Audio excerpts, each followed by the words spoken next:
Okay, let the Panelverse panel. Whoever wants to join,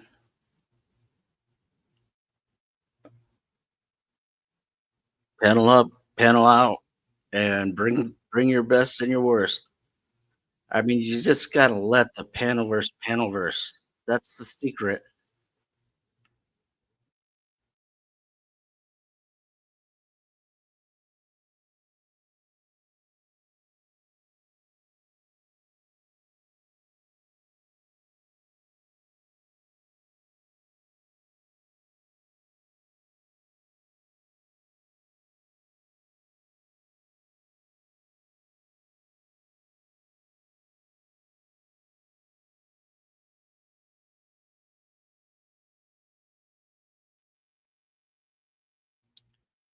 What's up, Andy?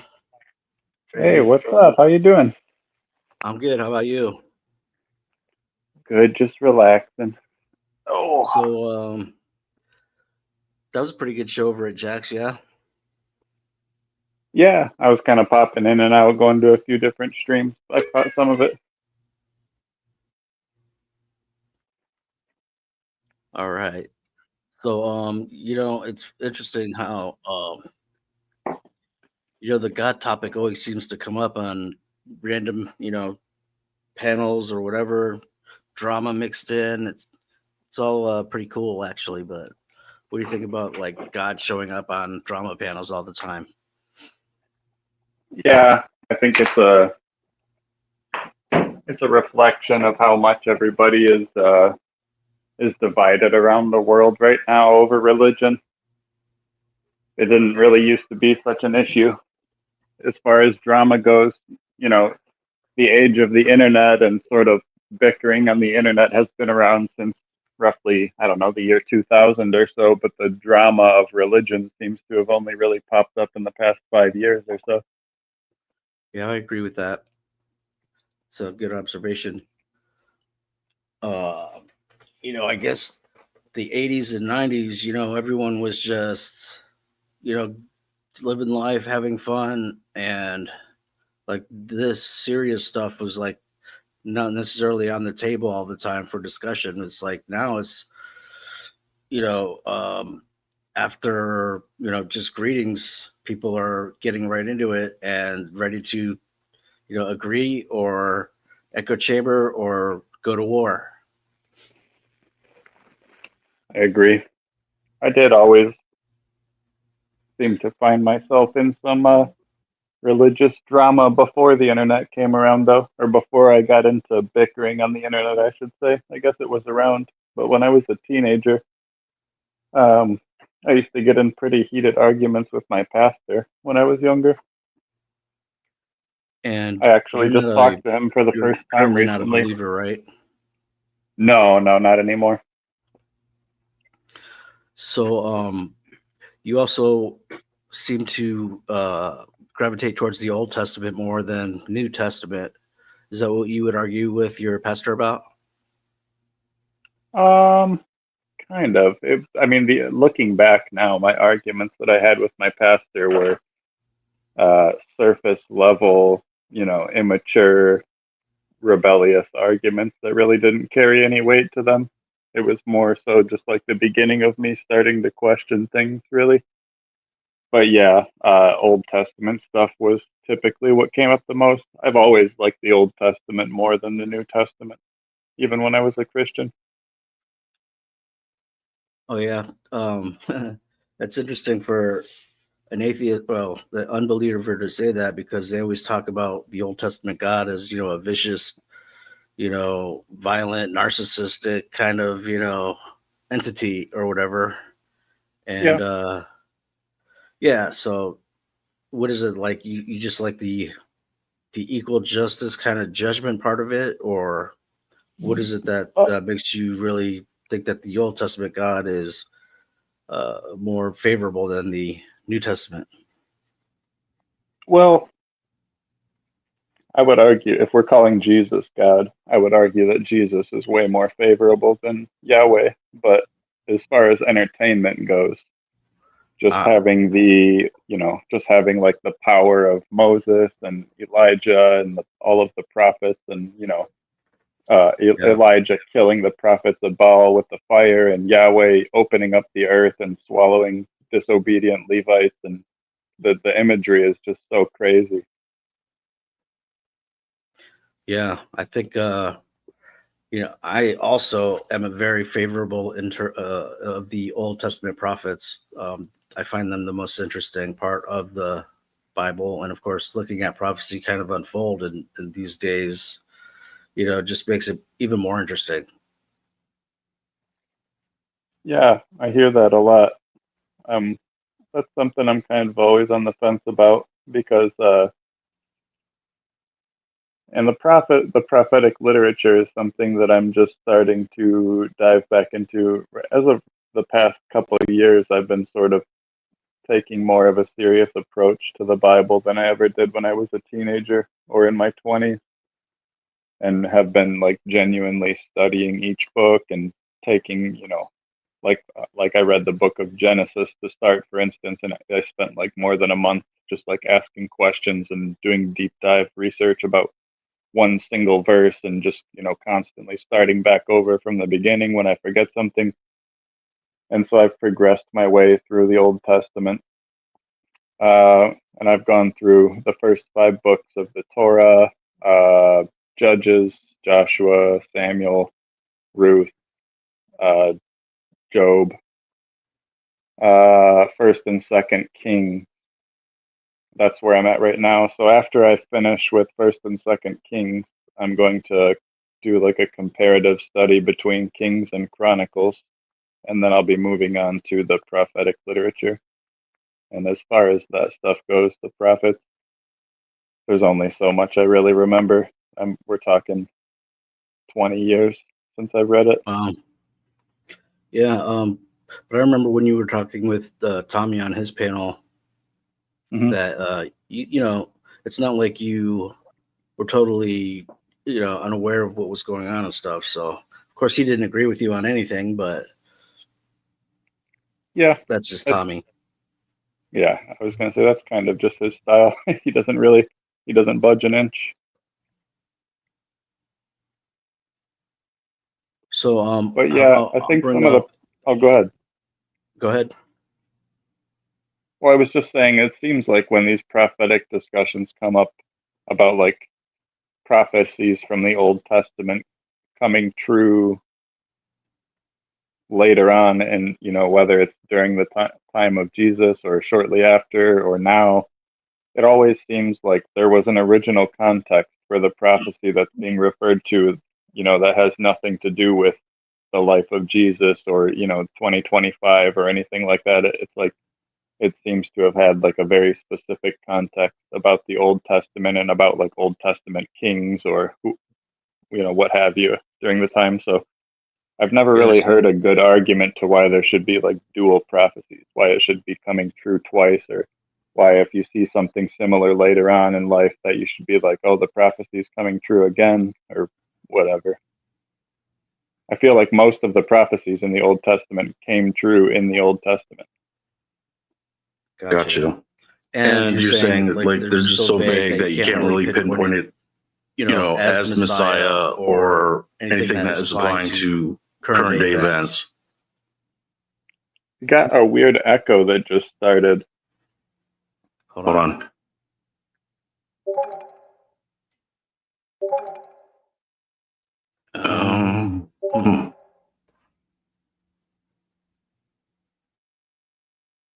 Hello? All right, hold on. I think that fixed it. Oops, I just turned the mic off, so that might have been it. How about now? Yep, that's perfect. All right, cool. So I was saying that you're saying that there's not enough detailed prophecy that would be able to directly link Messiah with Jesus and whatnot, and also like current day events with, perhaps Old Testament prophecy that's probably been fulfilled, because a lot of it was, during that time. Yeah, like typically, from my perspective, when a prophet is writing about something that has happened, or I'm sorry, something that's going to happen in the future. Say this prophet lived in 600 and they're going to be writing about something that happened in the mid 500s. This, in my opinion, that prophet, whoever wrote that, was from after the mid 500s, had already experienced what they're prophesying about and are pretending to be the prophet writing about it beforehand. Like the book of Maccabees and the Daniel prophecy is a great example. Almost all scholars will tell you that Daniel was written in the mid 100s BCE, 168 roughly. But Daniel poses as being written, during the Babylonian exile 500 years prior, and that's why the book of Maccabees matches so well with the Gabriel portion of Daniel's prophecy. With the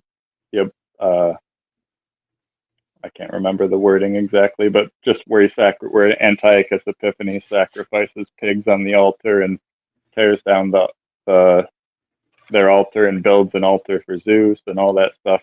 Like that stuff was almost word for word prophesied by Daniel, and it happened in the book of Maccabees, and that's exactly why it happened in the book of Maccabees, because the author of Daniel had just lived through the Maccabean revolt and was writing about it after the fact.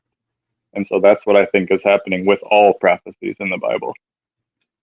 Gotcha. So you don't think that the end of Daniel actually will apply to, anything that's going on politically now with Israel or anything? No, in fact, what you're talking about, the end of Daniel, I believe that that part makes me wonder if that was the author making a real attempt at making a prophecy, or even just a prediction that they were so sure was going to happen, and they're sort of disguising it as a prophecy. Like, like a bunch of political shit is lining up, and they're like, oh, okay, so this is going to happen. If I say it's going to happen, it'll look like the prophet made a true prediction, because it didn't come true. Everything came true up until the very end, and then the Messiah never came, or the Son of Man never came, I guess, if that's what you want to call it. There's some people say there's two Messiahs. Yeah, it gets complicated, and I think that the end of Daniel, the stuff that it talks about, like King of the North, King of the South, forecasting devices, all that stuff is it's probably the most difficult part to interpret. But what we do know also is that Jesus did reference that portion of Daniel where it says, when you see the abomination that makes desolate, as referenced in Daniel, let the reader understand whatever. Like Jesus said that. So as Christians, we have to believe that that's going to be a future event that probably hasn't happened yet, unless you think that it did happen in 70 AD, which some Christians do. So it gets messy, So, prophecy isn't necessarily an exact science, but it gets tough. That challenges faith for sure. Yeah, it's I'm not necessarily saying that prophecies can't be true or real, just that it would need to line up like exactly how the prophet was saying it. Because like when you look at all of the other examples of prophets making predictions throughout the Old Testament, it comes true like verbatim, exactly like they were saying. So for it to be some sort of like weird, vague, loose interpretation of a prophecy coming true doesn't really line up with the rest of the prophecies in the Old Testament, which I think it would need to. Yeah. So doesn't look like there's going to be many people coming over because I don't have that much clout or whatever and whatnot. But okay. we could go through a couple of chapters or a couple verses. I could show you that what I think are relevant and current to our time now, or we could just do this some other time, whatever you think. No, that's fine. Yeah, I'm interested. All right. I haven't read Zechariah in a long time, so. Yeah, I'm going to let the audio play on that because it'll read better than me reading it. But Okay. I think that this is actually in application. Well, it has been in application in Israel as of right, at these times when it comes to the October 7th thing that happened in Israel, and kind of the modus operandi and the mentality of what's been going on there. So I think it applies. Would you mind switching to a different translation? Sure. It should say the same thing. I don't think it's going to change anything about the meaning. It's just a little easier for me to understand. Would you use the NRSV or the NRSV UE if they have it even?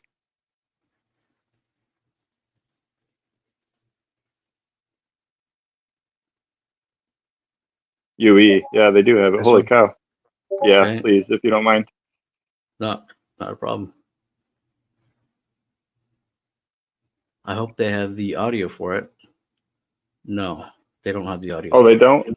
That's fine. No, if not, just do whatever. NIV or ESV, or I just have trouble with the King James Version language. Sometimes it's a little confusing. All right. Well, when someone else who's like, a good orator reads it, it might come through a little better. So if you, let me see if it's like New King James maybe or NIV. Oh yeah, good idea.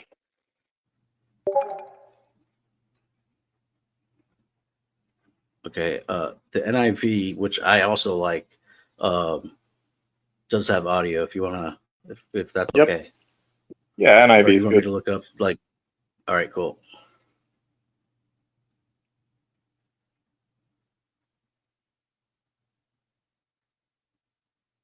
Getting a little lag. Hold on a second.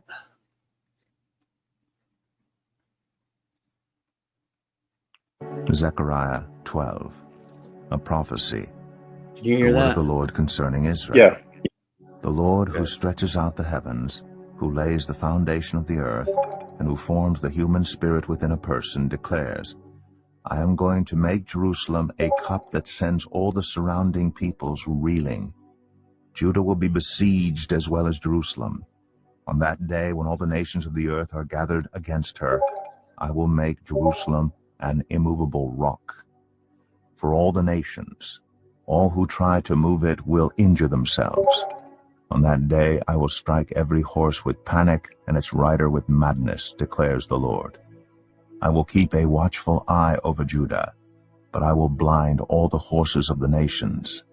Then the clans of Judah will say in their hearts, the people of Jerusalem are strong, because the Lord Almighty is their God. On that day I will make the clans of Judah like a fire pot in a woodpile, like a flaming torch among sheaves. They will consume all the surrounding peoples right and left, but Jerusalem will remain intact in her place. The Lord will save the dwellings of Judah first, so that the honor of the house of David and of Jerusalem's inhabitants may not be greater than that of Judah. On that day the Lord will shield those who live in Jerusalem, so that the feeblest among them will be like David, and the house of David will be like God, like the angel of the Lord going before them. On that day I will set out to destroy all the nations that attack Jerusalem. And I will pour out on the house of David and the inhabitants of Jerusalem a spirit of grace and supplication. They will look on me, the one they have pierced, and they will mourn for him as one mourns for an only child, and grieve bitterly for him as one grieves for a firstborn son. On that day the weeping in Jerusalem will be as great as the weeping of Hadad-Rimmon in the plain of Megiddo. The land will mourn, each clan by itself, with their wives by themselves, the clan of the house of David and their wives, the clan of the house of Nathan and their wives, the clan of the house of Levi and their wives, the clan of Shimei and their wives, and all the rest of the clans and their wives. Zechariah 13. On that day. All right. So, a lot of it is very kind of abstract or whatnot, but you have kind of, and I'm going to tie it in with something else too. Talking about, kind of how the people of Jerusalem are being strong, and King James says, like the governors and the leaders are strong, and they're going to be like, have a fire in their heart or whatever. And kind of, to me, it's referencing Isaiah 14. Let's see if I could pull that up real quick. 31.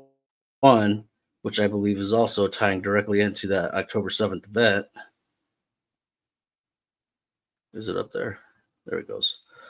I wish I could make that a little larger.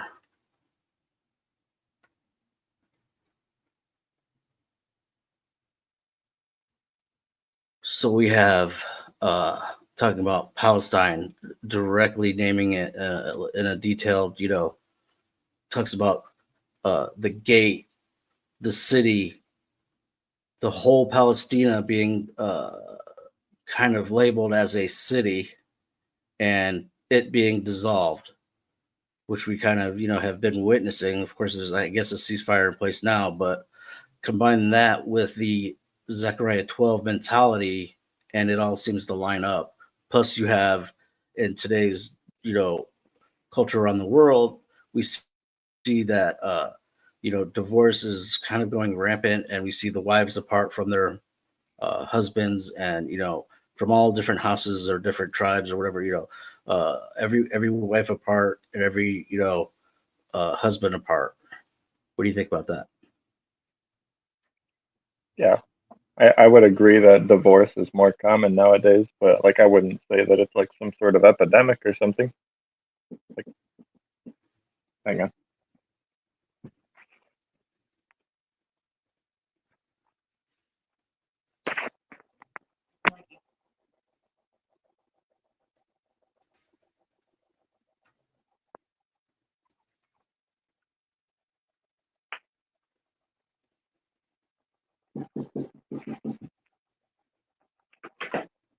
Hello? Hey, is that good? You remember me? No. Oh, I might have got the wrong part. I met my buddy over here. I thought it was this part. I'm sorry, buddy. No worries. I'm sorry about that. I should have muted my microphone. I totally forgot. That's all right. Some random guy had the wrong address. Wow. Yeah, as far as I sort of forgot. I remember you said something about divorce, and I agree that divorce is way more common nowadays. Yeah. Other than that, it talks about how Jerusalem will be a burdensome stone, and how kind of the governors and the leaders are basically kind of cold-hearted in terms of what they're doing to the Palestinians. And that kind of relates to this verse that I have up now, which is Isaiah 14:31, talking specifically about what would be, Palestine now, which we have to remember, Palestine or Palestinia or any that didn't exist at the time of Isaiah. Like that word never even, that wasn't a word at all. They would have referenced it as like Canaanites or something like that. So Palestine. Well, it would have been the sea peoples, the Palisade that came over. So like Ashdod, Ashkelon, Gaza, Jaffa, Gath, Ekron, all of those cities were like Philistine cities. Right. So Palestine or Palestinians or Palestina wasn't even a thing in Isaiah's time at the time that he made this prophecy. Yet it's talking about Philistine. that. But Philistine is it would have been, Palestine. Yeah, it would have been Philistine. It's just a modern day rendition of the word Philistine. But also it would have been Philistine, but he would have said Philistine because that was still a thing, right? Yeah. In Isaiah's time. time. They were still around. So Palestinians or Palestine couldn't have been known by him because it wasn't a thing then or whatever. So that kind of, in my mind, it makes this prophecy even more kind of relevant. And it talks about how basically, what we're seeing now is kind of what's happening there in terms of Palestina is dissolved, right? So combine that with Zechariah 12 and we see present day reality. What do you think about that? Well, as far as it being, him calling it Palestina before it was named Palestine, I don't know for sure, but you could make the argument that it was probably later named Palestine because of him referring to it as Palestina in the Bible, because the Bible's like the most famous book on the planet. So you're saying like the King James or whoever translated this at the time it was commissioned could have changed that and not necessarily a no. foreshadowing of Isaiah. No, like it was the reference. Wait, how does this relate to Isaiah? I'm a little confused about that. Well, Zechariah is kind of like just vagaries about, nations coming up against Jerusalem, a burdensome stone. The governors are strong. The people of Jerusalem will be strong or whatever, and take care of business, kind of a thing. And that's really it's not really naming any specific incident or whatever, but this one verse. I was going to say earlier, to me, that seems like pretty clear that it's talking, especially when you consider that Zechariah comes from the time of, Isaiah, Amos, and all the other people, Hezekiah, Josiah, right around that time period when everyone was just constantly warning about the Assyrian and Babylonian exiles that were coming. And so the fact that we're talking about Jeremiah, I'm sorry, not Jeremiah, Zechariah, talking about this, right before the exile happened, that gives credence to the fact that, or not the fact that, but just the idea that Zechariah is probably referring to the Babylonian exile, because almost everything of what you said does line up with the invasion in Jerusalem. Yeah, of the Babylonians. I can see that. How about the fact that it says in the last days, I will make Jerusalem. So, like, you could say that was the last days of Israel before exile, or you could apply it to today. You have to think though. Zechariah would have been writing before the temple was rebuilt by the Persians. You know what I mean? Zechariah is way back in the 700s or whatever, 600s, 700s he would have been in. So the temple was rebuilt by the Persians in the 400s. So, of course, in my opinion, Zechariah was written post-exile, after 586, but maybe after 586, but before the 400 rebuild by the Persians. So he doesn't know that the temple's going to be rebuilt when he's writing that. All right. And this, if you tied into this specific verse in Isaiah, where Palestine or Palestina or whatever isn't necessarily even a reference or a thing at that time, but it's talking about how it's a city with the gate. We've seen like the checkpoints in Israel, so like the gate makes sense. The city, talking about the whole Palestina as a city and not necessarily a country. Ark dissolved, and that being the retaliation of October 7th, and then the mindset of Zechariah 12. And I think you have a pretty good. I think I have a pretty good argument that this is current reality until the peace treaty or whatever is going to happen. So, yeah, maybe. Like I said, it seems to me like it was talking about a specific event in the past. So to say that it's like happening again, that the prophecy is coming true again, I would need some, because like events from the Bible, like prophetic events, things that were mentioned in the Bible, prophesied, and then came true, probably happened dozens of times since it actually came true. You know what I mean? Like this very similar events probably played out dozens of times throughout history.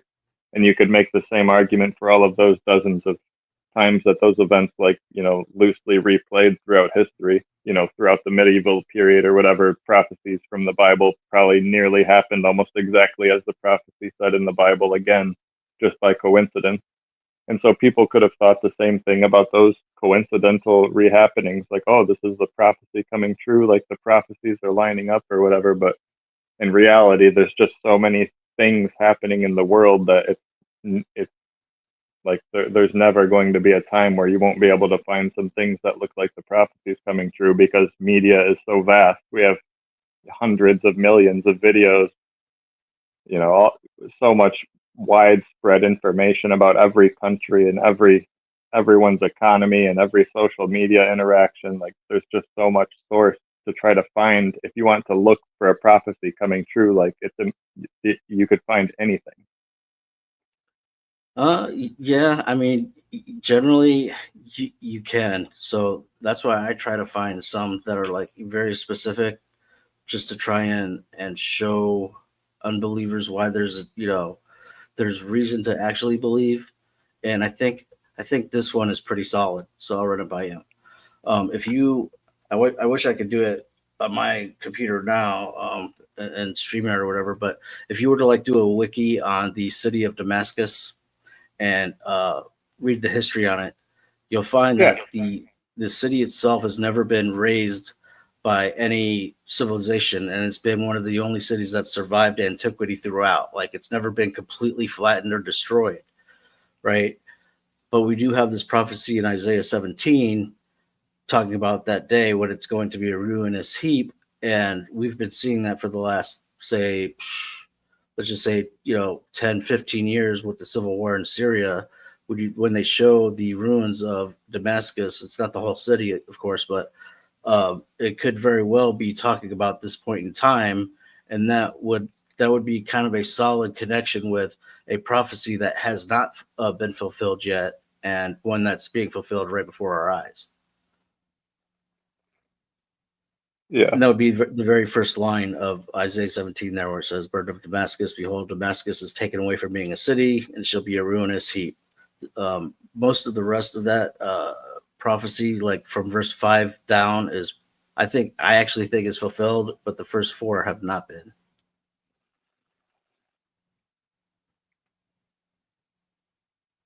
So yeah, it's kind of like a modern day thing that hasn't happened yet. It hasn't been fulfilled, but we could kind of point our finger at it and say, "Hey, this is coming to pass," and there's no denying that, because the fact of the matter is, according to history, that Damascus has never been razed yet.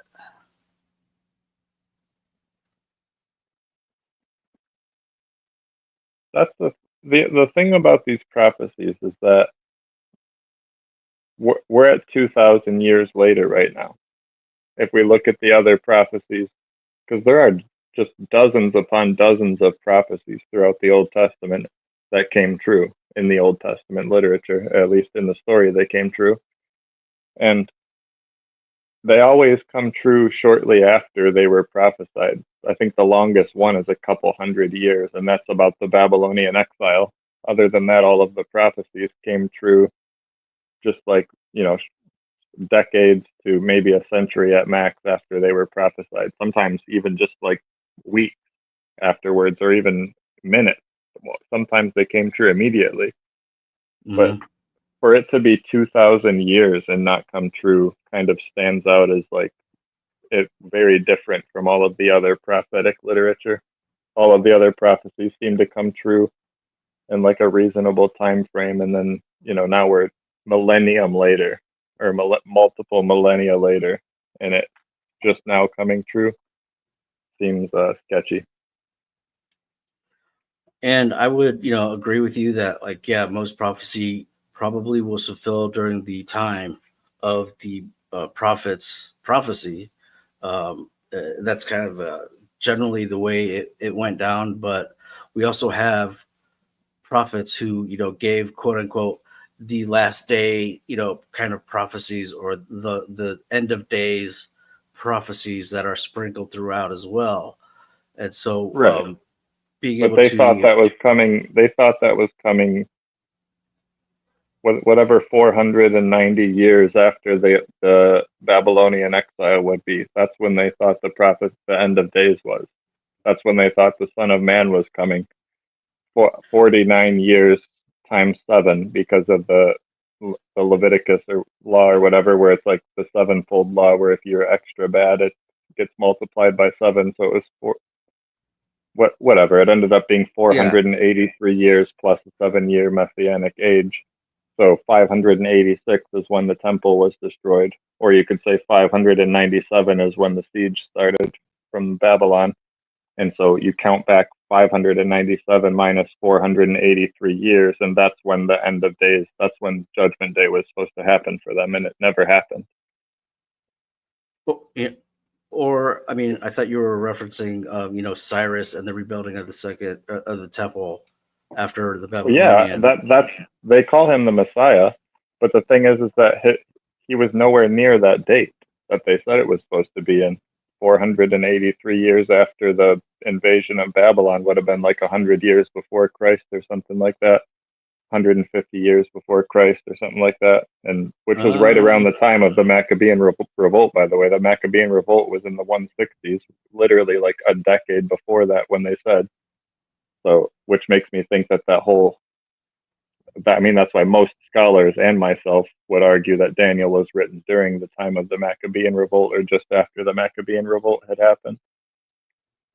It's been a while since I studied that, but I'm pretty sure that the prophecy of the rebuilding or the releasing of like Ezra or whatever to rebuild the temple and the time that it happened with Cyrus being, kind of a prophecy predicted or whatever by name specifically, even though he wasn't Jewish, but yet, they do call him Messiah, but he's not Jewish. So there's a lot of different sketchy little theories that are out there.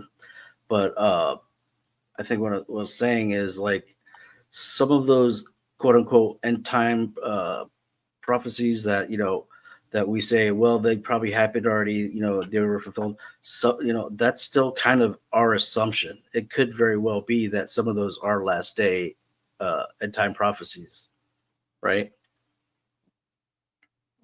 I believe they were last day prophecies. It's just that they thought the last days were going to be right after the Maccabean revolt, and it just never happened. But I'm saying that that could very well be just our assumption. Well, no, it's not an assumption. The math, like they gave an actual amount of years. We know that the Babylonian exile was the beginning of their chastisation. And we know the year that happened was in 597. We know that the Messianic age would come 483 years after that. So you can literally count backwards and know the exact year that Judgment Day was supposed to come, and it was literally within the decade that the Maccabean revolt happened. Which is like the whole book of Maccabees fulfills Daniel's prophecy. No, it was literally within 10 years of when Daniel was supposed to be written. Daniel was supposed to be written in the mid 160s, according to all biblical scholarship, and the Maccabean revolt happened in the early 170s, late 160s. So literally, like less than a decade before Daniel was allegedly wrote his shit, the book of Maccabees had just played out. I thought the Maccabee revolution or revolt was about 100 years before Christ. Yeah, about 160, 150, 160. Yeah. I think, we say biblical scholars or whatever. Sometimes they come up with different like formulas and different like ways of counting time and, multiplying the different interpretations. And so it gets a little, just like everything in this, it gets like the waters get muddied up and it's hard to say like, this is a specific thing and this is a specific thing. And we know this for sure. But if you were to hang your hat on anything, like the Cyrus prophecy is pretty much dead on because they even got the guy's name right, even though like some like Jews will say that he's the Messiah, but that really can't be because the Messiah is supposed to be Jewish, right? So like he could be, revered or honored, I guess, by Hebrew people, but for letting them do that, but he's not necessarily the Messiah. So a lot of, there's a lot of just strange interpretations that go on that unfortunately, could be true, and it just muddies up the water. And I think that that's when you have to have kind of a faith that can help you see through a lot of the static out there. And but that's the hard part. That's the hard part is being able to grab a hold of something that makes you either want to believe or just makes you believe. Well, I definitely want to believe. Like if there was a God, regardless of whether I agreed with them on morality or whatever, I would worship them, even if only out of fear, even.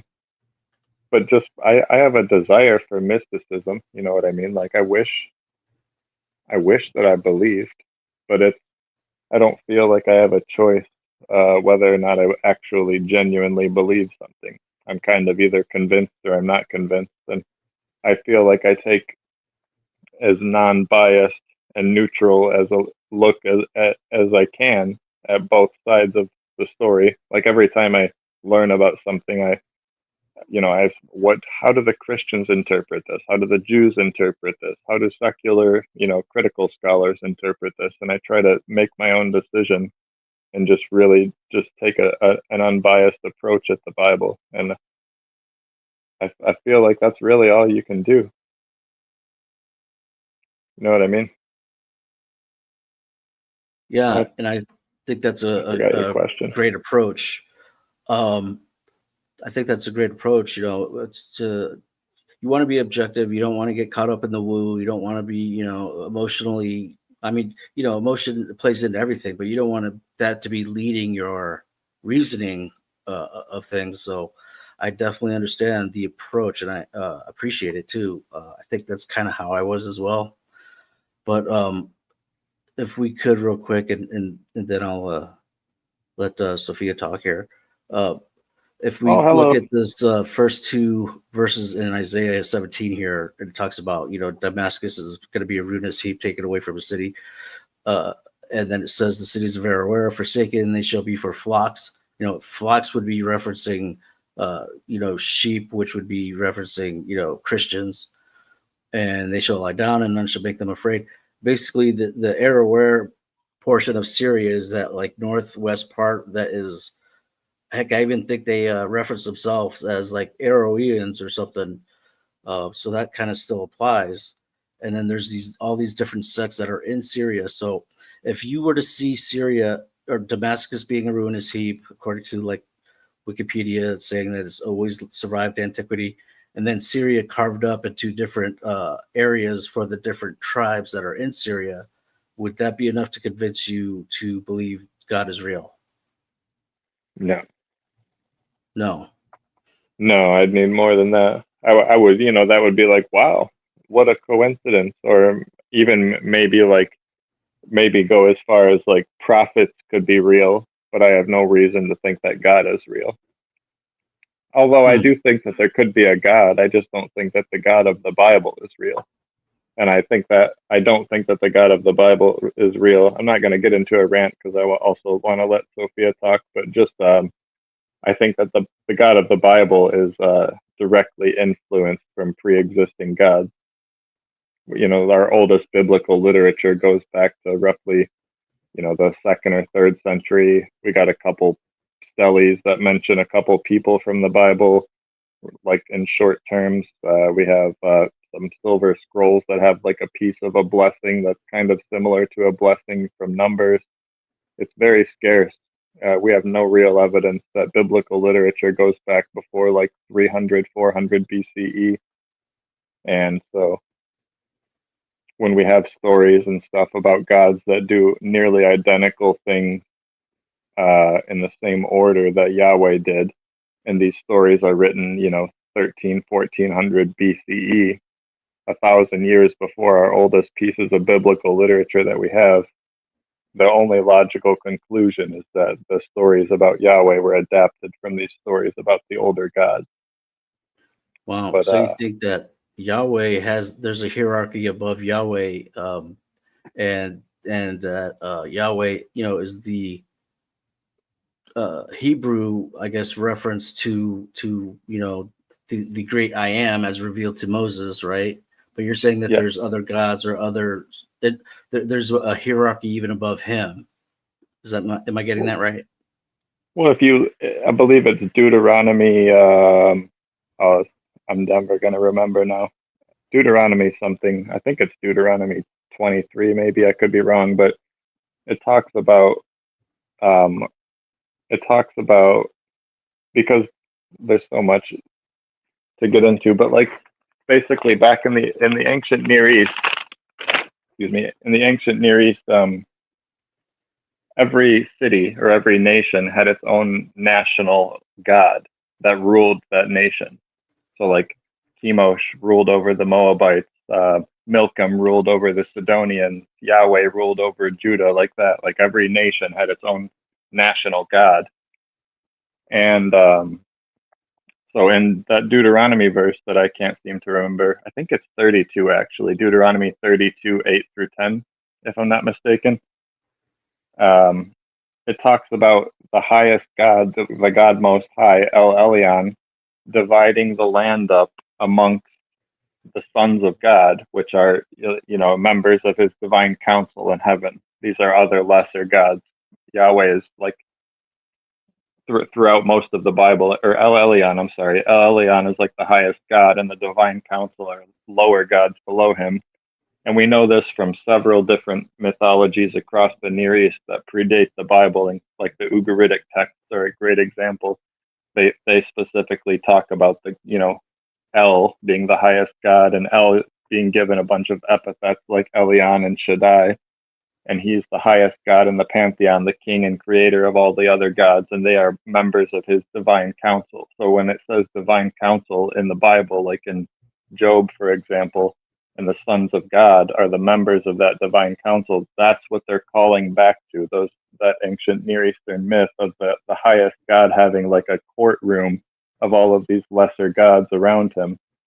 And so, where was I going with that? Yahweh is one of those.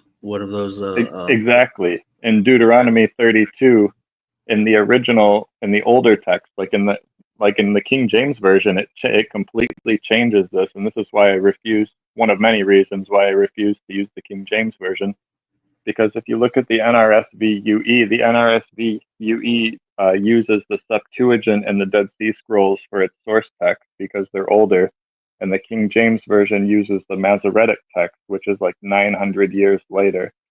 And by using those older texts, you get the original message of what those two verses said. And it talks about El Elyon giving each god their own nation to rule. And it says that he gave Yahweh Israel as his people to rule. Like he was, so you imagine like Baal gets his nation, Milcom gets his nation, Chemosh gets his nation, Astarte gets his nation, and Yahweh gets Israel. And El Elyon, the highest God, is the one that gave Yahweh that nation.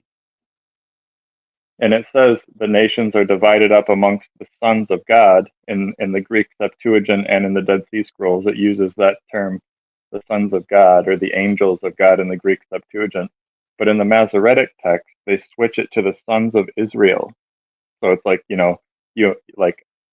Dan, Gad, Benjamin, Issachar, Naphtali, they're all getting, that's what the Masoretic text changed it to, that God's giving them all each their own nation. But that's not at all what the original story said. It said that the sons of God from the divine council were being given the nations. Different gods for each nation is what Deuteronomy 32 originally said. So that's why. Questions. Okay. Yeah, that's really fascinating stuff. I actually haven't heard that perspective before, but I can see it because I do see that in, how I always been referencing like the Dead Sea Scroll, Book of Melchizedek. I see that in that text, where Yahweh isn't necessarily the Most High. He talks about the Eternal One, the Creator One, references the Most High as like the eternal kind of thing. So I could definitely see that there could be a higher hierarchy above Yahweh. But my question is, so we see 12 tribes in Israel. Are there 12 lesser gods, or like, sons of God or whatever that are in charge of the nations? Is that also 12? The Bible, there were 70. There were 70 nations in there. 70 nations, or not, I'm sorry, not 70, 90. There were 90 nations, and then so there would have been 90 different gods to rule the 90 nations. And in the Ugaritic text, Baal, he is the equivalent of Yahweh, and that's where I think a lot of the stories in the Psalms, especially about Yahweh, come from, are from stories from the Ugaritic texts about Baal. But in the Ugaritic text, Baal defeats the the sea god and the storm god and the god of death, and then takes over all of the other gods, and he becomes the ruler. And it says, like, 50 nations, 60 nations, 70 nations, 80 nations, 90 nations. And that's like the recurring trope across the Near East, is the 90 nations of the world, because they thought the Near East was the whole world back then. And so, and by the way, these nations are like the size of a fucking US city. They're really small areas, but so yeah, there would have been 90 gods corresponding to these 90 nations. So even though they don't list off how many nations they're talking about or how many gods that El Elyon was dividing the land up to in Deuteronomy, everyone during that time period that was, his audience, whoever wrote Deuteronomy, the audience knows that he's talking about 90 nations and 90 gods when he writes that. Fascinating, yeah. Definitely want to talk more about that, but oh, did she leave? Oh, okay. Well, she said she might have a I knew that connection was going to issues. happen. That's all right. She said she okay. might she would have to drop out and come back, but so hopefully she comes back. If you come back, I will just stop talking. That is fascinating stuff that I haven't really heard too much of before. But I could definitely see that, because I am a believer in that book of Melchizedek, and kind of like I never thought that there was anything higher than Yahweh, because that was like what they basically teach us as Christians, is that's the Jewish Most High God, is the I am Yahweh. It's all the same, Elohim, Creator God, the one deity that, or the Creator, right? The original originator. So yeah.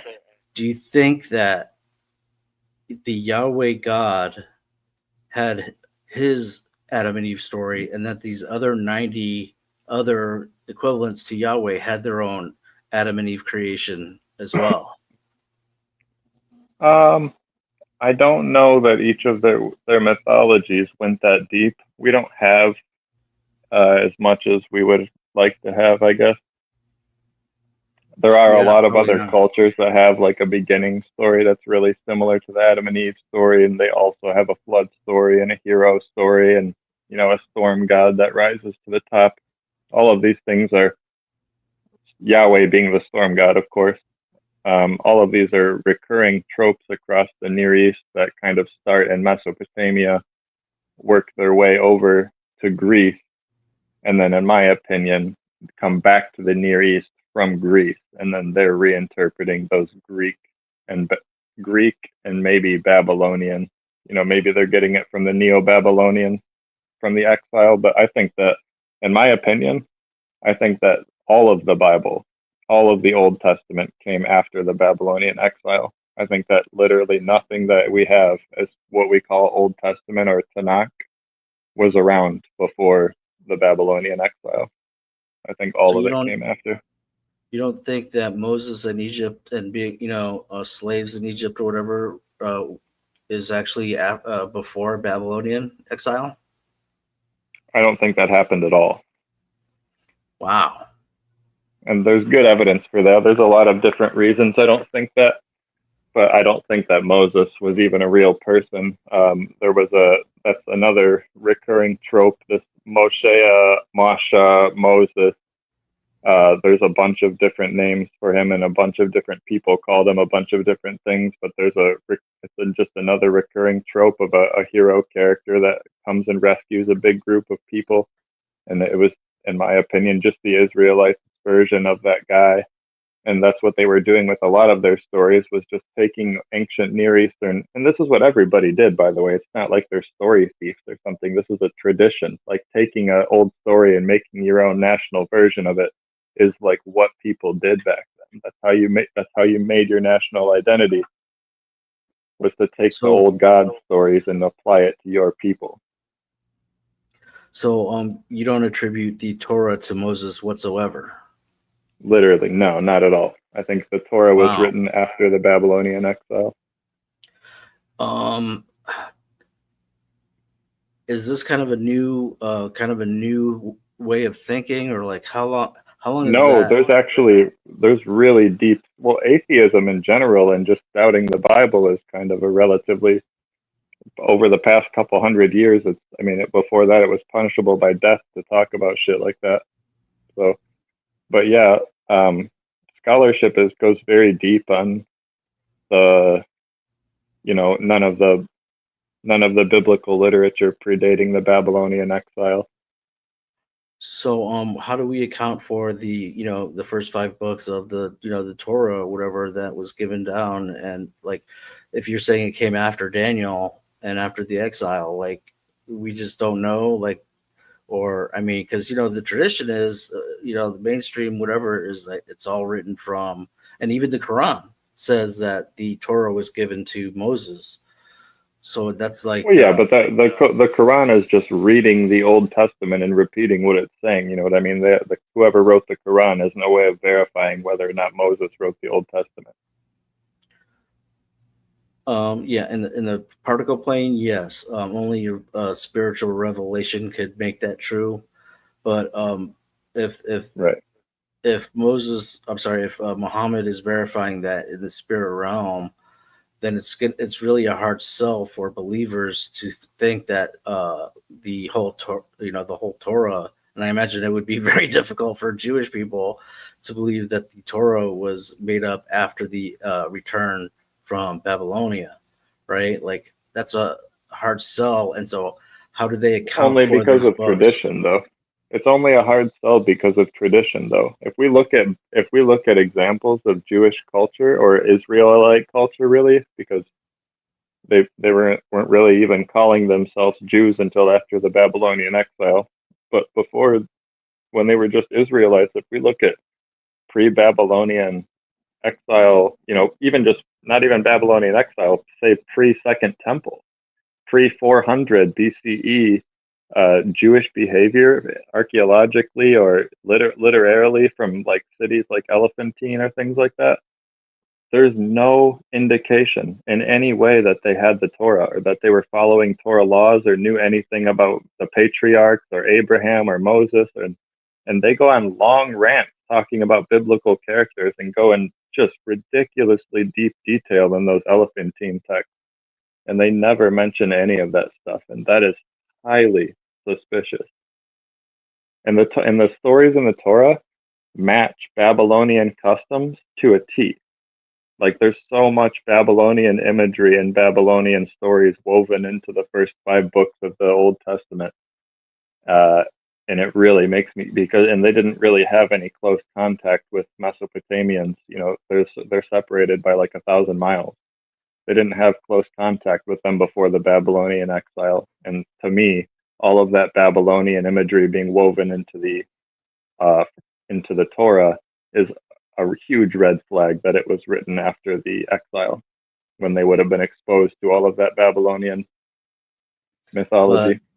But there's a problem though, like linear time wise, you have Jeremiah, you have Ezekiel, you have Zechariah, no, not Zechariah, excuse me. You have shoot, I need to look at the list. You have at least 4 different prophets that are talking about the upcoming, the foretelling of the exile to Babylonia. And so that is going to be then to say that all of this text came after Babylon and on the return, that's a hard mesh to match there, because you have at least 4 Isaiah, Jeremiah, Ezekiel, Daniel, and there's probably a couple more, all predicting the exile, and some of them, of course, living through it. And then, so like, how do they account for where those books came from, talking about the Torah? Well, if these books were written after the exile and the prophecies were written after the exile, then it perfectly explains the prophecies. It explains, because obviously, like nowadays, we put psychics to the test and they fail 10 out of 10 times.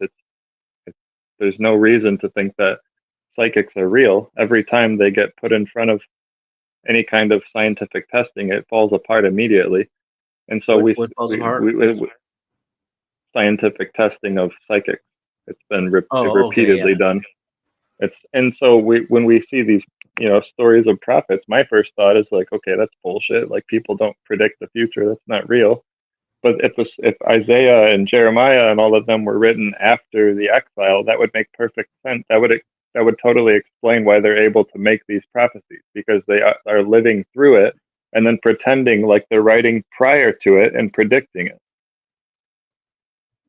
I mean, yeah, I've heard that argumentation before. I think that, I think that's too easy of an explanation, and it also implies kind of a conspiracy theory. So I don't really, buy into it. But let's put those aside for a second. And uh, if what you're saying is true, how do we account for the Torah being written? If it's not, from Moses, and it happened after the exile. What do you mean? Just Jews wrote it. So you Some saying random Jews. some random Jews wrote the first 5 books, supposedly the first 5 books of the Bible, Mhm. after Babylon. Like, but are they? How do they attribute it to who, and like from who, or like what? Well, they There's attribute got to it be a to little bit Moses. more of a back. There's got to be a little bit more of a backfiller.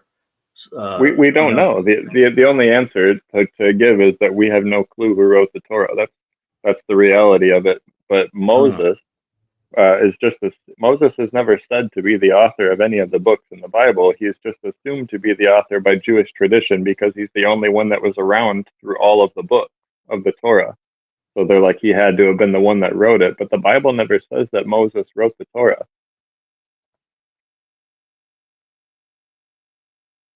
I'm not.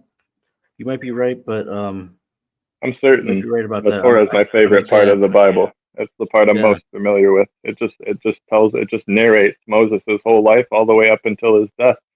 And it's some other narrator talking about Moses as if he's a different person the whole time.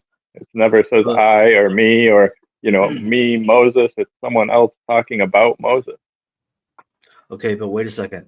Now, if just going off linear timeline, if you have Daniel and the other kind of prophets that are in Babylon that are being, in referencing them in the book of Daniel, and they're abiding by like Jewish law in terms of diet and stuff, then how can we say that the Torah, which is the law, Leviticus and stuff like that, Numbers, whatever, that came after This is the what events of Daniel? this is what I'm saying though. Daniel was written in the 160s. It wasn't actually written during the Babylonian exile. They have no idea what these people were eating 500 years ago. Whoever wrote Daniel was existing 150 years before Christ. The Babylonian exile was 600 years before Christ. So whoever wrote Daniel had no clue what people were eating during the Babylonian exile or what was really going on back then. They're just making it up, in my Yeah, opinion. but I mean, I'm just thinking out loud and trying to hash it out, but it's hard to believe because we have Daniel and we have Ezekiel talking about the actual traveling and their experiences with the living God on their way to Babylon, right? Like the Yeah. Lord appeared to be at the river of Kedar or whatever it was, and I saw the angel, like, and he touched me and I was strengthened, and like these are the times when they're walking to Babylon, right? hmm So like it's almost a little bit too detailed to say that, yeah, well, they just backfilled it as post hoc rationalization. Like someone would think about doing that. Like, I mean, that's an assumption, but so is the whole narrative that that we're talking about now could be. Yeah. It's kind of an assumption. It's also built off of a lot of evidence on both sides. But I don't see what's so amazing about them just making it up. You know what I mean? Just saying they were walking on that road. Like, why couldn't they make that up? Okay, That's a well, simple addition to the story. all right. Okay, let's just say that that's true. So what you would have is someone who, let's just say, claims to be Ezekiel or Daniel and Jeremiah. Let's just say they're all walking in the same group. That would indicate like kind of a conspiracy theory theater of something that they don't know is going to happen in the future, but when they get there, that script that they wrote will be the law of the land, or would validate whatever became the law of the land. You see how it kind of is like it gets a little out there? I don't understand what you mean.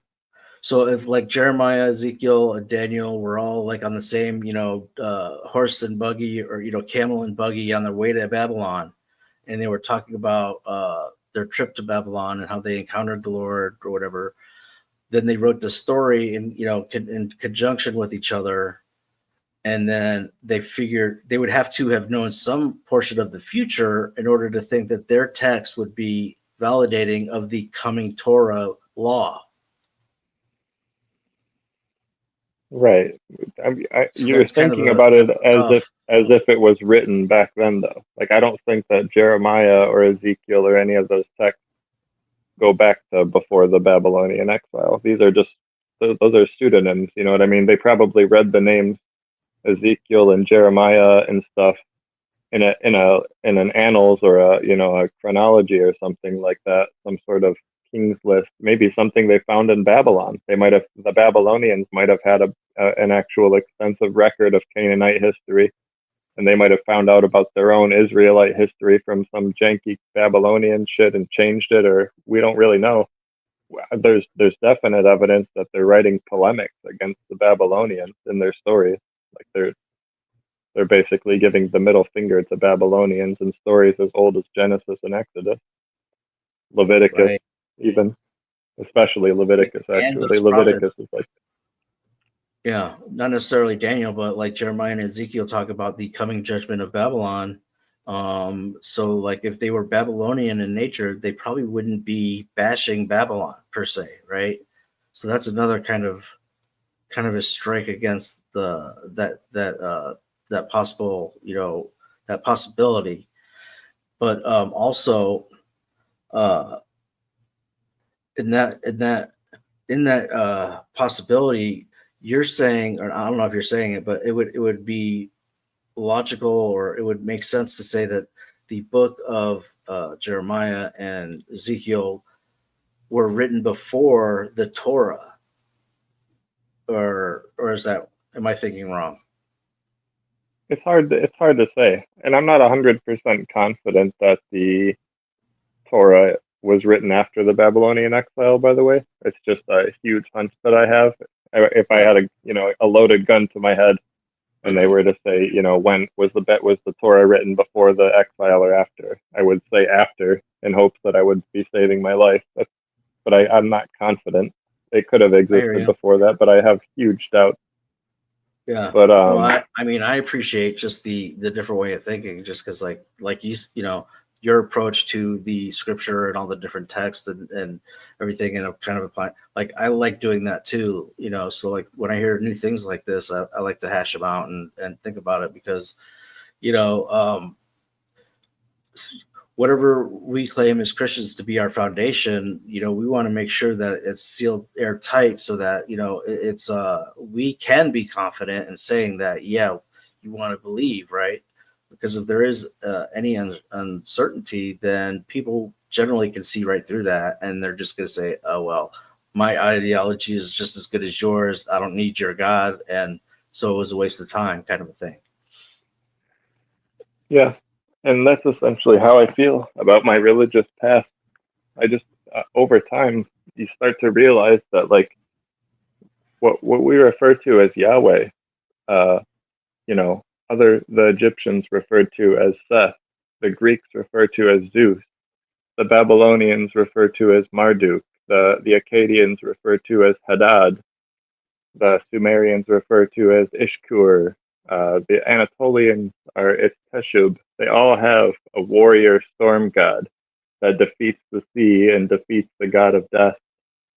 This is just it's a recurring trope that had existed for 2,000 years plus before Yahweh. This goes back to 2500 BCE in Sumer, over in Mesopotamia. The trope of a warrior storm god that sort of rises to the top of the pantheon and defeats the sea serpent, and it just occurs all over the place before our oldest biblical literature. Sure, the story in the Bible says that it goes back, 6,000 years ago, or starts 6,000 years ago, or it's a 4,000-year story. But there's no, we have all, it goes against all archaeological evidence that we have. The story just repeatedly goes against archaeological evidence. And like other stories talk about going back way older than the Bible. Like the Sumerian kings list has kings that lived for like 30,000 years. You mean they actually physically lived, or you're On talking Earth. about like a whole civilization? No, each king on Earth. They had Wow. 30,000 year lifespans and stuff in the Sumerian kings list. Like Gilgamesh would have been one of those kings that lived for like thousands of years. And when you see in the Genesis, when you see these, Noah and stuff living till 950 years old, and Methuselah, all of these people living, hundreds and hundreds of years old, that's what they're sort of mimicking, is the Sumerian kings list. But I feel like they just maybe thought the Sumerians were just so ridiculous with how high their numbers were that they reduced it to something more believable, or I don't really know. But just given all of the other Sumerian and Babylonian imagery in those stories, when you see them doing that, it's like, okay, well, you're clearly making a callback to the Babylonian Sumerian imagery by giving them these ridiculously large ages. So, in terms of like the anthropology of humans and stuff, like how long do you think that humans have been actually, on this physical Earth? In our physical form that we're in now, roughly 200,000 to 300,000 years. And that's based off of like, what we see in science in terms of like either archaeology or evolutionary. Yep. Right. Okay. And how about there's this old, kind of useless trope or whatever of like the old Earth and the young Earth creationists kind of, believers of either Christianity or Judaism. And so, they try to, I think it's a false dichotomy, because my line of thinking is you really couldn't have had a young Earth creationist, because no matter how many years there was of humans before then, until they actually wrote something down, that is all old Earth, right? Because you wouldn't have any reference to anything anyway, right? So there had to be hold on. a Can you language. say that one more time? In other words, there had to have been a language to qualify what would be considered a young Earth creationist, because if there was no written history of anything that was, prior to that, like that would be, no matter how long it was prior, that would all be old Earth, as opposed to like having something to reference that somebody bothered to write down and having a language you can read. That would be that there in itself. That's the creation of the young Earth or the new Earth or the whatever that humans have that we would be referencing. Yeah. Well, also you have to consider that like the Bible is super vague in Genesis about when it says in the beginning. Like a more accurate of all the translations typically say in the beginning, but like a more accurate translation of that phrase would be like in the beginning of when God began to create, would be like the most accurate reading of that, according to Dr. Dan McClellan. He's like a really advanced Hebrew scholar. I tend to just go with what he says about Hebrew translations, but he seems pretty confident that in the beginning when God began, or in the beginning of when God began to create, or something like that, like not necessarily the beginning of creation itself, but in the beginning of when he began to create the things listed in Genesis. Mm-hmm. Yeah. So it's plausible that even if anthropology is correct, and very well could be, and I don't doubt what we find and what we are able to observe and scientifically formulate. If man has been on the planet since 200,000 years in our current form, yeah, that could all be possible, but we wouldn't have known about it until something was written down that we could actually reference, because everything else is just, basically finding a heap of dirt with bones in it until we actually have something that they referenced as that could be considered, history.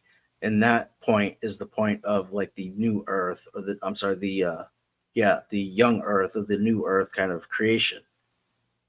Right? Yeah. Like that would be the starting point regardless. Yeah, you could say, well, sort of tend to believe that writing has been around way longer than we think it has been. Like they say our oldest writing is from like 4,000 years ago from Sumeria, or I'm sorry, from like 5,000 years ago from Sumerians or the Ubaid culture. But I just, like when you look at the Egyptian language, for example, the Sumerian language, we actually can see the evolution of Sumerian go from just basic symbols that were used for counting. Excuse me. And you can see them expand that system of symbols into a whole language. But with the Egyptian language, which dates back to like the same time period, our oldest pieces of Egyptian language are already a fully developed language. Hang on 1 second. Yeah, and I'm wondering if that would include, if you think that would include like hieroglyphics or just even a painting or a scribble on a cave in a cave, on a wall. But another thing that just popped in my mind when you talked about the 90 sons of God that had their own nation, when it comes to the interactions in Genesis of different nations and whatnot.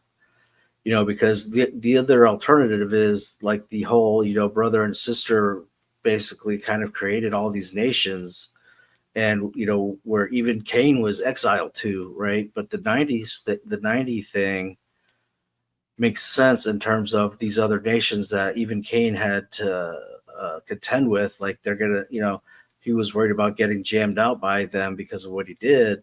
Exactly. I Right, brought so this like exact point up before. Like there were already nations in, out there in yeah, existence when Cain got banished. Like who's gonna chastise you? Who are you talking about? Your parents? right. So that makes sense, especially if they all had like kind of Yahweh, Adam and Eve, kind of their own creation, like tribe nation thing going, because then that makes sense now, right? Yeah. And to the So that author's audience, this would have been like the author intended that. You know what I mean? They would have assumed that their audience knows that there were already nations around when Cain was banished. yeah, that definitely fills that gap in for sure. There's no doubt about that in Yep. my mind. So it's interesting. I don't think that's where the Bible conflicts very well. In my opinion, like the Bible conflicting with history or science is kind of a red flag, but the biggest thing that turned me into a non-believer was what I was just talking about a moment ago when I was saying about the storm god being a recurring trope across the Near East.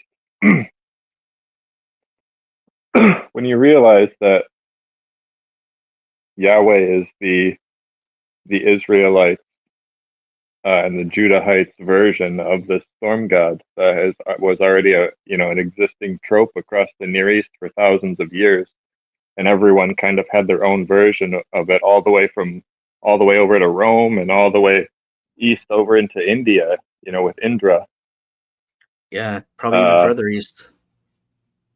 Yeah, I think there was. I'm not really familiar with Asian folklore, but I believe it's the same thing in Asia. There's some Asian version of it too. But my point is that if everybody had this version of a storm god that sort of, spawned in Mesopotamia and spread out from there, and Yahweh seems to be just like a much later Judahite and Israelite version of this story, that immediately makes me think that Yahweh was never a real character to begin with. He's just a retelling of this old ancient story. And so if Yahweh, and this is a big if, but in my opinion, it seems pretty clear. If Yahweh is not really actually an existing god and just a retelling of this old storm god mythology, then that means the Old Testament is not true, the New Testament isn't true, the Quran isn't true. All of it, all Abrahamic religions go out the window for me. So, Yeah, and I think that that's pretty clear. Like when you look at all ancient mythology that predates the Bible, it's very clear that stories in the Bible were taken from the old storm god mythology, especially mythologies about Baal. I mean, in a lot of cases, features of Yahweh are just directly taken from Baal, wholesale, same sentence, everything, especially the fight with Leviathan in Isaiah when it says something along the lines of like, you know, the coiling serpent, the fleeing serpent, or whatever, when it's talking about the fight between Yahweh and Leviathan. That's a direct quote from the Ugaritic texts, which are from 1400 BCE. You know, I don't even know. So when you say you're what is it from the which text? The Ugaritic text. They're a coastal city in the Mediterranean. Okay, so it's not referencing like the Uyghurs or whatever over in the China, which is farther north and east. Okay, it'd be like kind of like where like Tyre and Sidon is, like where north of where the Philistines were on the coast there, northwest of Jerusalem, maybe a couple hundred miles on the coast of the Mediterranean, right there. There's a city of Ugarit. There's a whole lot that spawned from there. Like that's like a spawning spot for like a ton of different, you know, like that. Yeah, it was a big port city. Yeah. They were actually wiped out when the Philistines came. The Philistines, it was actually not just the Philistines. It was a bunch of different people from around the Mediterranean. There were a bunch of different sailing cultures all teamed up and ganged up on a bunch of different countries. What's that? So I think like the Phoenicians are from there, and who else? Canaan. I mean, that's like So the Denyen, the Shekelesh, the Weshesh, whatever. There was a bunch of different ones. The Egyptians listed them off in one of the studies. It's like Carthage was the people from the city of Tyre. They moved from the city of Tyre over to Africa. So King Hiram, the one that dealt with Solomon and gave him the wood for the temple, like his people. Actually, right around that time period too, like within 50 years of when King Hiram gave Solomon all of the wood for the temple, the people from Tyre would have moved over to Carthage. Fascinating. I wonder why like that specific spot like seemed to be the spawn of so many different. I've thought that before. I have no idea. That's a good point. That whole area is kind of like a huge breeding ground for different cultures and mythologies. But the city of Ugarit was wiped out by the Sea Peoples in around the year 1200, and that's where we get the Baal mythology from. Well, we don't just get it from there. The Baal cycle and the whole story of Baal's rise to power and stuff like that, we get from clay tablets that were found in the city of Ugarit. It was wiped out by the Sea Peoples, and it was sort of happening in waves, and they knew that their demise was coming. And not only did they write down all of their city's history and all of their mythology about all of their gods, but they also even wrote about their own demise that was inevitable at that time because the Sea Peoples were killing everybody. They wiped out the city of Troy. They tried to take on Egypt. They wiped out the Hittites. And of course, they wiped out Ugarit too. But when they wiped out Ugarit, they burned the city down, and all of these tablets that they were making with all of the information on it were inside of a tablet house where you cook tablets. And when they razed the city, they burned everything to the ground, and in the process, they fired these tablets, and the tablet house collapsed on top of all of the tablets in the rubble, and that was eventually buried into a tell and later uncovered. And so them trying to destroy the history of the Ugaritic people actually baked these clay tablets and preserved them for us to read today. Hugely ironic. Definitely. And it's really fascinating because like I love going over like Old Testament prophecy and like trying to really make it real and all the different things. But when you look at all the different overlapping of prophecy regarding Tyre, like that's the one thing that I refuse to try to hash out with anyone because there's just so much overlap and whatnot, depending on which book you're reading and what it says. And even one of the prophecies in Ezekiel talks about how he failed one of his prophecies about that, or it could be interpreted that way. I say that that's probably wrong, but the thing is, there's so much overlap in that city and those things that are prophesied that it's just too difficult to really hash out in any kind of like coherent way that's you could definitively say that yes, this was specific or whatnot to that portion. So just wanted to throw that out there. What What do you mean? What do you mean by the overlapping of the about Tyre? Yeah, like you have multiple stories or something. Yeah, multiple prophets, multiple prophecies, multiple events, and then you also have kind of prophets that say that or prophesied something that didn't come to pass necessarily during their time, because you know how we talked about earlier that usually prophecy happened within the lifetime of a prophet, but maybe happened after that prophet was exiled or was gone. So like there's just and then talking about how like half of the city was going to be thrust into the sea and it would never be rebuilt again. But then it says, Tyre is a city in another prophecy, and then we see also in Isaiah 14:31 where that's basically talking about Satan and equating him to Tyre. So it's like it's one of those cities or places that gets built up and burnt down a lot, and so you have overlap in terms of like it's hard to make sense of which portion and what part and what era all those different prophecies are speaking about. And so it's just the waters are too muddy at a certain point to actually clear that up. Yeah, I mean, for me, it all becomes clear when you date the authorship to after the event. None of the prophecies are amazing when you just consider that it was probably written after the events happened. None of it was prophesied. They're writing about historical facts as if they're writing about it beforehand. And that's the main scholarship. That's the main view from scholars. Like most biblical scholars will tell you that that's what their view is. And to me, that's a logical approach. Like I said, like we have no reason to believe that people are psychic. So when it says that people are psychics in the book, and there's a more logical explanation, but I feel like the right choice is to go with the logical explanation unless you have a good reason otherwise. Yeah, I agree with that. But what I would say is, God is the only one who could really consistently, accurately tell the future, not a psychic, right? And then what about the Isaiah prophecy of a virgin giving birth and the son to come? You think that is even because you can't post hoc rationalize that until you get to the to the New Testament anyway. So that would mean that Well, one of my problems with the virgin birth prophecy is that the word used, maybe you're familiar, in the Old Testament, in the Isaiah prophecy, is Alma for virgin, and Alma does not mean virgin. It just means a young girl of marriageable age.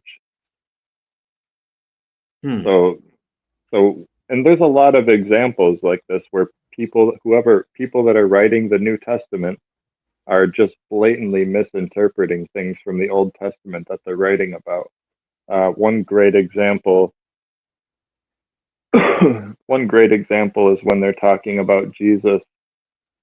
Well, they give the verse where it talks about Jesus being the Old Testament verse says a branch of Jesse or whatever like that, a branch of David or something like that. I think it says Jesse. Yes, I think I know what you're referencing. And the word used is Nezret. And Nezret means, hold on, I'm just trying to gather my thoughts. So Nezret is the word for branch in Hebrew. And they're interpreting that verse as if it means a Nazarite from the line of David or something like that, instead of Nezret. And it's because these words are in Hebrew. The Hebrew doesn't have vowels. It's just written in consonants. And I'm using NZRT just to get you an equivalent because I don't remember the Hebrew actual letters, but it's the equivalent of NZRT. And so they're looking at Nezret, NZRT, which means branch. And keep in mind, these people are Roman Jews that speak Greek and probably don't even speak Hebrew, that they probably just speak Aramaic and Greek. And so they're looking at this ancient Hebrew that they barely know how to read, obviously, and they're translating Nazareth into Nazarite. And because they're translating Nazareth into Nazarite, they made up this fictional place that is mentioned nowhere else in any sort of history anywhere called Nazareth, to make that prophecy come true, to say that Jesus was a Nazarite, someone from Nazareth. But in reality, they're just misinterpreting the word Nazareth, and that's where all of that came from, in my opinion.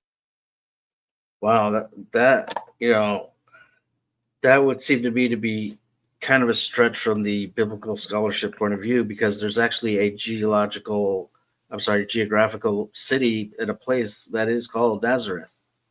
Now, yeah, because we Right. have the New Testament, so people are influenced by that. But prior to that, there's no mention ever of a place called Nazareth, and there's huge documentation about it because Nazareth is in Galilee. The people mention Galilee all the time. No one has, and Nazareth is supposedly like the big city in Galilee. It's like the New York of Galilee. So it's like, why has no one never mentioned Nazareth then? Yeah, well, Nazareth was never considered to be a big city or anything, and even now, I think it's really only like a 5,000 type person town or whatever. But it is mentioned in the Book of Lamentations, which is written by Jeremiah. So to me, that one's going to be definitely a hard sell. That the word tree was misinterpreted to be a place when that actual place did exist and it was referenced in the Old Testament.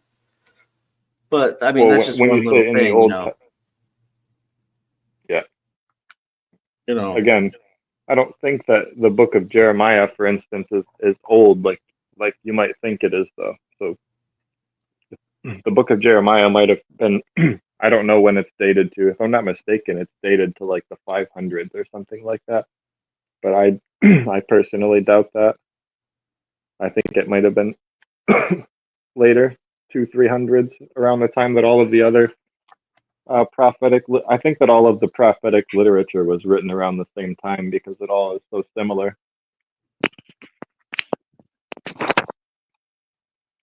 Yeah, I see what you're saying. It's just that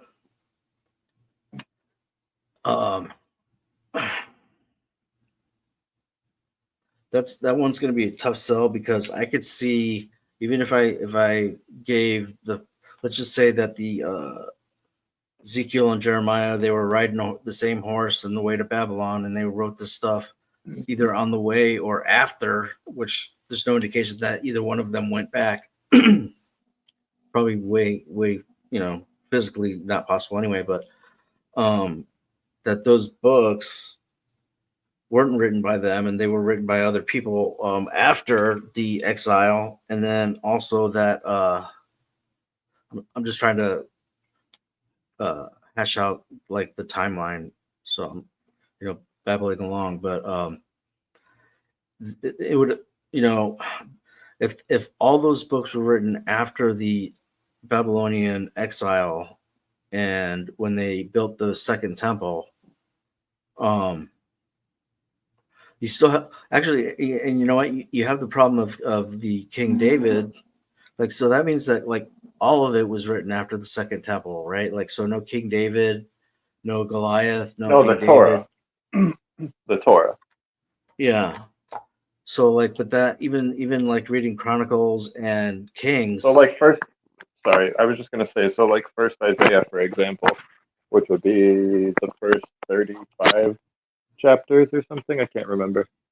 Mm-hmm. That I do believe predates the Babylonian exile. There are parts of the Bible and even parts of Genesis and parts of Exodus. I feel like there's some original core that they're drawing from, but it's not what we have. They're combining Babylonian mythology with maybe some other shit. I don't really. It's really unclear. Yeah. It's definitely more than one author in each of these books, especially in the Torah. Well, especially in like Genesis and Exodus and Leviticus and Numbers. Maybe not Deuteronomy, but definitely in the other books of the Torah, there's just crystal clear changes in authorship from one person to another. When you're reading it, you know what I mean, and you hear the same author, or the same narrator speaking a certain way for an hour, just story after story, and then all of a sudden they just completely switch the way that they're talking and the way that they word sentences together and the way they describe things, and even like their seemingly like their political views switch, and it's like, okay, what the fuck just happened when you're reading it? Yeah. But couldn't you say, like, even coming up with logical reasons like this to how to doubt it, or why we should doubt it, or it's doubtful, or even that is flat out wrong. Isn't this also post hoc rationalization? What do you mean? I'm not sure what that means.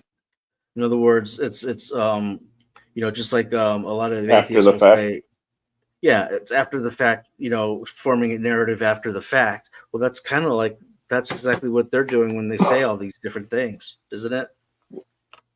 I wouldn't say though. I would say that if you were to take a neutral look and not try to form a narrative and just examine all religious history from the beginning, where our oldest evidence goes, and just look at everything as a whole, look at where the concept of gods evolved from, which started with the stars and the planets, the ones that move the fastest, which would be Mercury, Venus, Mars, Saturn, Jupiter, the Sun, and the Moon. Those were the seven celestial bodies of ancient Sumer.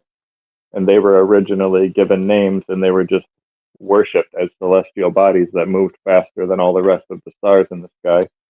And then they eventually anthropomorphized them and personified them and made them into people, and then wrote mythologies about them, and gave them each different characteristics and different sort of elements of the natural world that they ruled over. And then all of the other cultures of the Near East copied them and interpreted it and adapted it into their own culture, but kept the same framework of the story. And so, including and not just the stars, that's just how it all started. Then people started, the stars, you only have seven gods, and, this is the god of water, this is the god of air, this is the god of the sun. And it's like, well, hold on. We have storms, we have famines, we have droughts, we have plagues. Like, we need gods for all those things too. So they started inventing more gods. And eventually you get the storm god, which was actually a fairly early god, because storms are extremely important in the Near East. You have to be on the right side of a storm if you want to survive and not have drought. You want rain. So storm gods are extremely important to these people. And so, just like the stars, they give the storm, a storm god a name and personify him and write mythologies about him, and then this stuff sort of spans out across the Near East, and you can see a clear evolution of this and spreading of it, and how each person interprets it a different way, and how they're even using words from the Mesopotamian text, like in their stories. Like, they don't have an equivalent word, so they just blatantly use the Akkadian word from the Mesopotamian stories and stuff like that. And so it's clear that the storm god mythology, the storm warrior, king of god, is a recurring trope across the Near East that just started from people that were, talking about stars and planets and storms and famines and drought, and saying that a bunch of different gods were controlling them because they had no clue why they were happening. They don't know why the droughts are coming. I mean, we today can tell you exactly why droughts happen. We can tell you exactly why famines happen, or why a storm happens, or why the stars are moving. We understand it, to a T nowadays, but they had no clue. They didn't have telescopes. Anyway, when you consider all that, yeah, I'm sorry, go ahead. I'm repeating myself, I guess, but my point is that it's when you read the ancient text from the beginning all the way up to the biblical text, and you see the evolution of the storm god mythology, and you started at the beginning, it's very clear that this stuff was completely made up by the Mesopotamians. It's very sloppy, primitive. It's something a kid would make up. It's nothing extravagant like what you see in the Bible or Greek mythology or something like that. It's very primitive stuff. And Yahweh and Baal and Zeus and Indra and Marduk clearly evolved from this these other storm god mythologies from ancient Sumer. And so I feel like that is such a smoking gun for Yahweh being real. I feel like there's no way that Yahweh can be real considering that, because it would have to just be a total coincidence that he just happens to match up with all of these other previous storm god mythologies. Or if the Yahweh story is older, then why is there a 2,000-year gap with no inscriptions, no temples, no indication of Israelite worship for 2,000 plus years when we should have had some? We look at the Egyptians, we look at the Mesopotamians, we look at the Hittites, we look at the Greeks. We have all of their inscriptions. We have all of, and there's nothing like that from Israel or from Judah or anything like that when there should have been. Mm-hmm. How about, do you think Abraham was a real, person, character, part of all this, or is this just another, made up portion of the Judaism or whatever? Here we go. This is my favorite topic about the whole Old Testament. I think so. This goes in a bunch of different places. I want to start. Sure. To give you a quick answer, no, I don't think Abraham was a real person. But right. I think he represents. Do you want to hold on? Do you want to save this for a later thing? Because I'm thinking I'm going to probably want to have you up more than just today, and talk about this stuff. Oh yeah, I can come up all the time. All right, yeah, that's pretty cool because, a lot of the stuff that we've talked about already is I have so many more questions and stuff that I want to ask. But let me ask this real quick: do those other gods that you mentioned, and we hear those names and we see those names in the Bible, they just come out of nowhere. There's no backfiller, there's no reference. Mm-hmm. When we talk about, it talks about Baal or Marduk or these Moloch, right? We don't know what the heck those are if you're just strictly reading the Bible, right? But it's referencing something, but we just have no clue. So what you're saying in that regard makes a lot of sense. What I want to know is, in those stories of those gods and those nations and their scriptures or whatever, what is the final end to their story?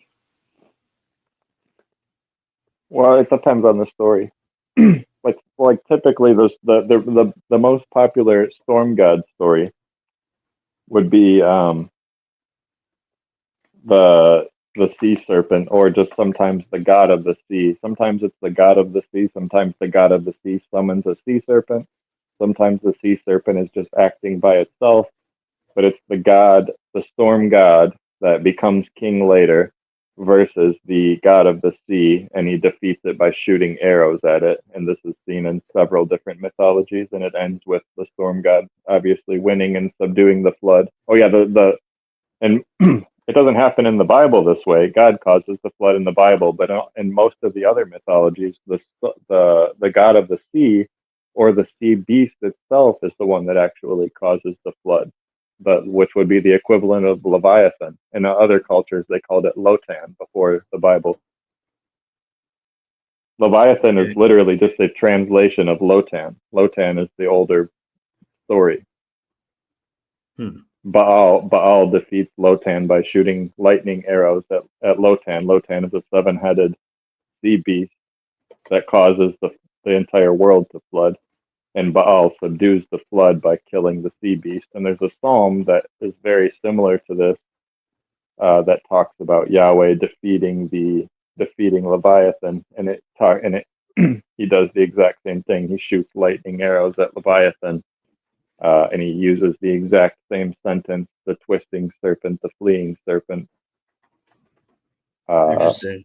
That's Isaiah, but yeah. All of those things together, it's very clear that the story is being directly.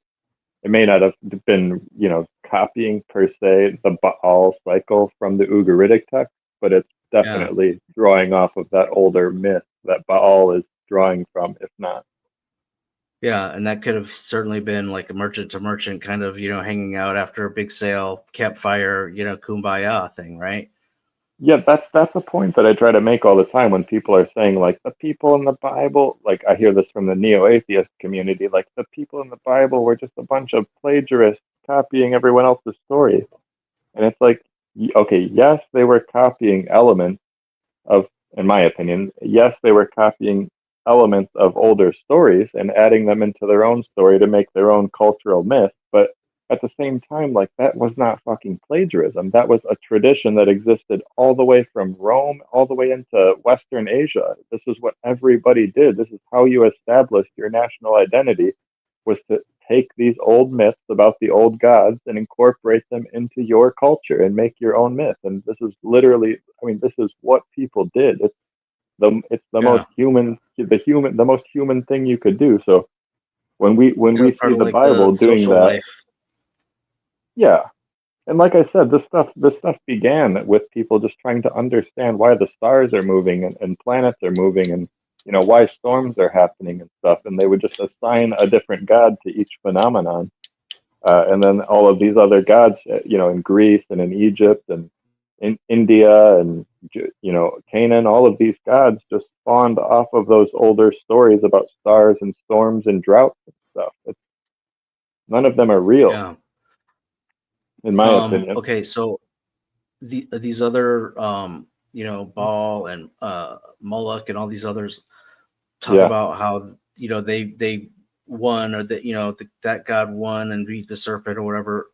How about, does it talk about like the future of mankind and what's going to happen in the future, or do they have any portion of No. their scripture that talks about any of that?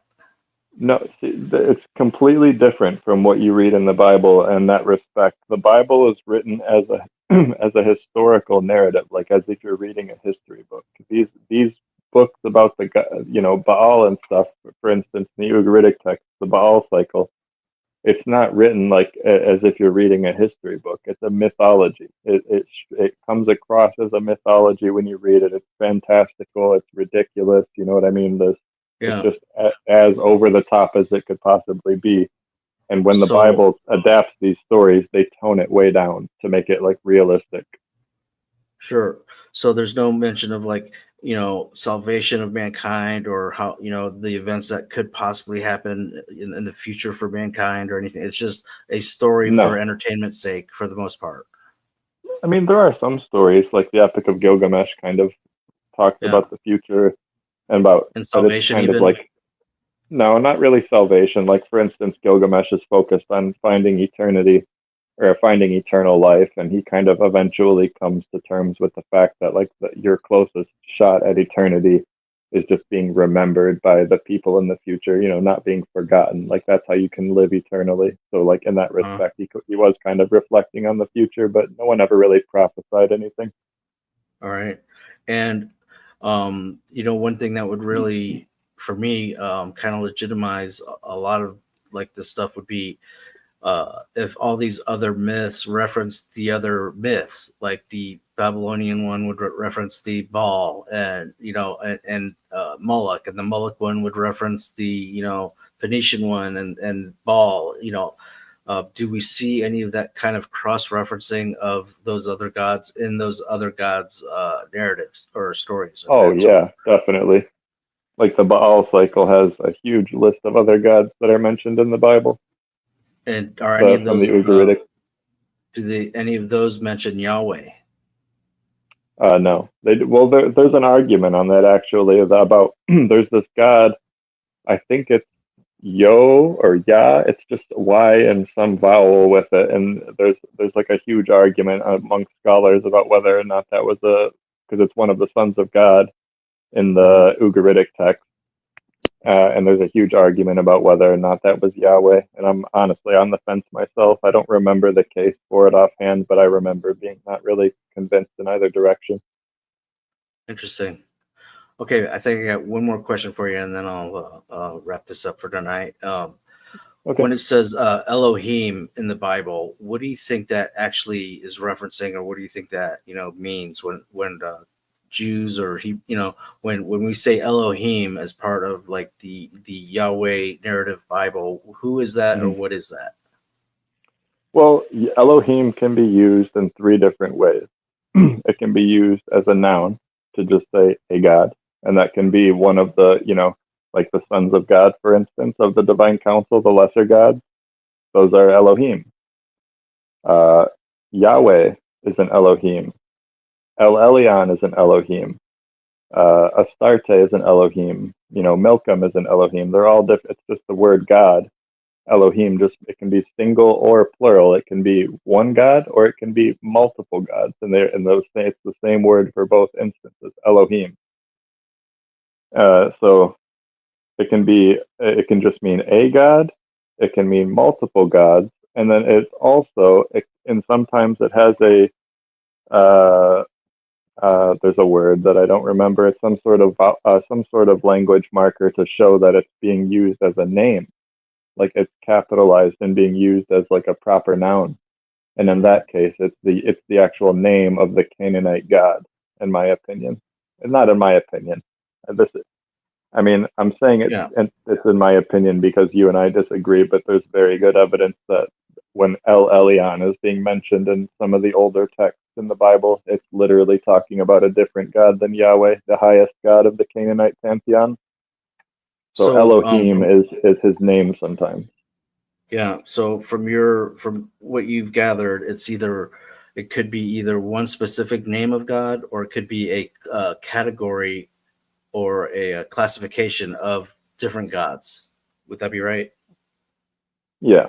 Single noun, plural noun, or proper noun. Interesting. Because like I think that still is one of the questions that like even Hebrew biblical scholars, like whenever you hear them answer that, it's always so squeamish. Like it's hard to really pin those things down a lot of times. So like I just wondered what your thought was on that. And I guess I do have one more other question is what's up with the Marilyn Manson mugshot? I don't remember. It was some sort of stupid inside joke on Tommy's channel that someone was making fun of me for being trans or something. I don't really remember. Yeah, but I mean, when I saw you on camera, like you look totally like Amish or something. Is that how you were, or is that like your Christianity was like before you were like a Amish or a Mennonite or something? No, that just comes from I typically just like to have a beard. I don't like to have a beard. Maybe it just comes from laziness. I don't always shave my beard, but when I do have a beard, I hate mustaches so bad. I hate the way they look. I hate the way they feel on the corners of my mouth, so I always shave my mustache, and I think that sort of gives the Amish look. And so with the long hair and the long beard and no mustache, it just looked very Amish. But I went to a Lutheran Christian church, just kind of a free-thinking, modernized version of what they think Christianity is. So I have more questions now. Yeah. Do you and Tommy get along now?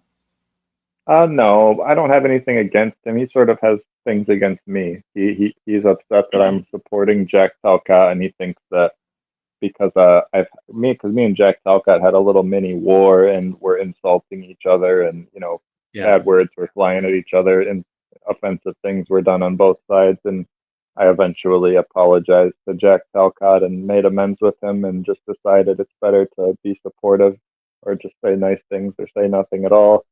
That sort of mentality, and that seems to have really rubbed Tommy the wrong way, and he thinks that I was being fake the whole time about Jack Talcott.